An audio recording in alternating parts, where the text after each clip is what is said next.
दोस्तों, एक छोटे से गांव में अमोल नाम का एक आदमी रहता था। अमोल का परिवार बहुत साधारण था। उनके पास एक छोटा सा घर था और वह अपने परिवार को पालने के लिए दिन रात मेहनत करता था। भले ही अमोल का जीवन बहुत सादा था, लेकिन उसका दिल बहुत बड़ा था। वह हमेशा दूसरों की मदद करने के लिए तैयार रहता था। गांव में हर कोई उसकी ईमानदारी और दयालुता की तारीफ करता था। अमोल की आदत थी कि वह किसी भी जरूरतमंद की मदद जरूर करता था। खेतों में काम करते समय अगर कोई भूखा कुत्ता वहां आ जाता तो वह बिना कुछ सोचे समझे अपने टिफिन से उसे खाना खिला देता था। अगर कोई यात्री भूखा होता तो वह अपना खाना भी उसे दे देता था। उसकी पत्नी सुनीता इस बात से अक्सर परेशान रहती थी। वह कहती, तुम्हारे इस दान पुण्य के चक्कर में हमारा रसोई घर हमेशा खाली रहता है। तुम्हें थोड़ा अपने बारे में भी सोचना चाहिए। लेकिन अमोल मुस्कुराकर जवाब देता, सुनीता, भूखा पेट सबसे बड़ा दुश्मन होता है। अगर हम किसी की मदद कर सकते हैं तो हमें क्यों नहीं करनी चाहिए?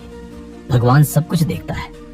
एक दिन दोपहर के समय जब अमोल घर पर आराम कर रहा था, तभी दरवाजे से एक बूढ़े साधु बाबा की आवाज आई।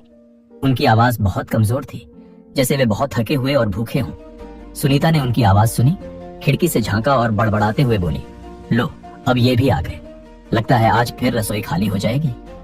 अमोल ने उसकी बातों पर ध्यान नहीं दिया और दरवाजे की तरफ चल दिया। जब उसने दरवाजा खोला तो देखा कि साधु बाबा बहुत दुबले पतले और थके हुए थे। उनके कपड़े गंदे थे और चेहरा पसीने से लथपथ था। अमोल ने तुरंत उन्हें अंदर बुला लिया। बाबा, कृपया यहाँ बैठिए, मैं आपके लिए थोड़ा पानी लाता हूँ। वह अंदर गया, एक लोटा पानी लाया और साधु को दे दिया। बूढ़े बाबा ने धीरे धीरे पानी पिया और चैन की सांस ली। उनके चेहरे पर शांति आ गई। साधु बाबा ने कहा, बेटा, मैंने 2 दिन से कुछ नहीं खाया है।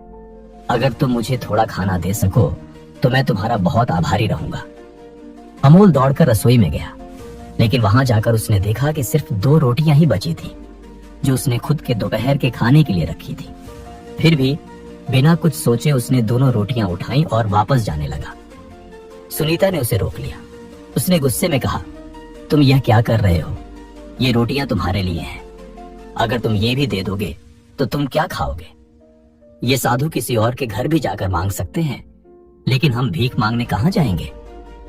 अमोल ने उसकी बात ध्यान से सुनी और फिर प्यार से कहा, भूखा पेट किसी का इंतजार नहीं करता। इन बाबा ने 2 दिन से कुछ नहीं खाया है। अगर हम इन्हें खाना नहीं देंगे तो इनका क्या होगा?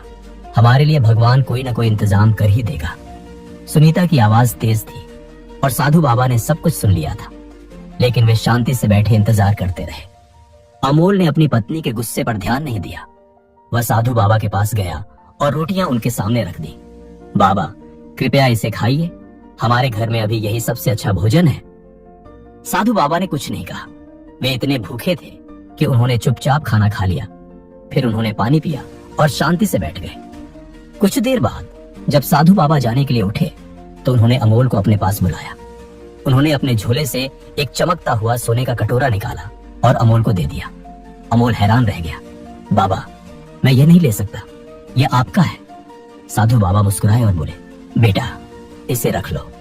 पिछले हफ्ते एक राजा ने मुझे यह कटोरा दान में दिया था, लेकिन मेरे लिए इसका कोई काम नहीं है। मैं किसी ऐसे इंसान की तलाश में था जो इसके लायक हो, और आज मुझे तुम मिल गए। उन्होंने आगे कहा, यह तुम्हारे अच्छे कर्मों का फल है। हमेशा याद रखना, कर्म ही सच्चा धर्म है। तुमने बिना किसी स्वार्थ के मेरी मदद की। अच्छे काम करते रहो। जब सही समय आता है तो भगवान हमें हमेशा इनाम देता है। तुम्हारी दया और अच्छे काम न सिर्फ तुम्हें बल्कि तुम्हारे परिवार को भी शांति और खुशी देंगे। इस कटोरे को अपने पास रखो और इसे समझदारी से इस्तेमाल करना, लेकिन इसकी वजह से अपनी अच्छाई को कभी बदलने मत देना। ये कटोरा सिर्फ एक निशानी है जो यह याद दिलाएगा कि भगवान अच्छे कर्मों की कद्र करता है। ये कहकर साधु बाबा वहां से चले गए। अमोल उस कटोरे को हाथ में लिए उन्हें जाते हुए देखता रहा। उसकी आंखों में खुशी के आंसू थे। उसने खुद से वादा किया कि हालात चाहे जैसे भी हों, वह हमेशा दूसरों की मदद करता रहेगा। दोस्तों, कर्म ही सच्चा धर्म है। जो इंसान फल की चिंता किए बिना दूसरों का भला करता है, भगवान उसे किसी न किसी रूप में उसका इनाम जरूर देते हैं।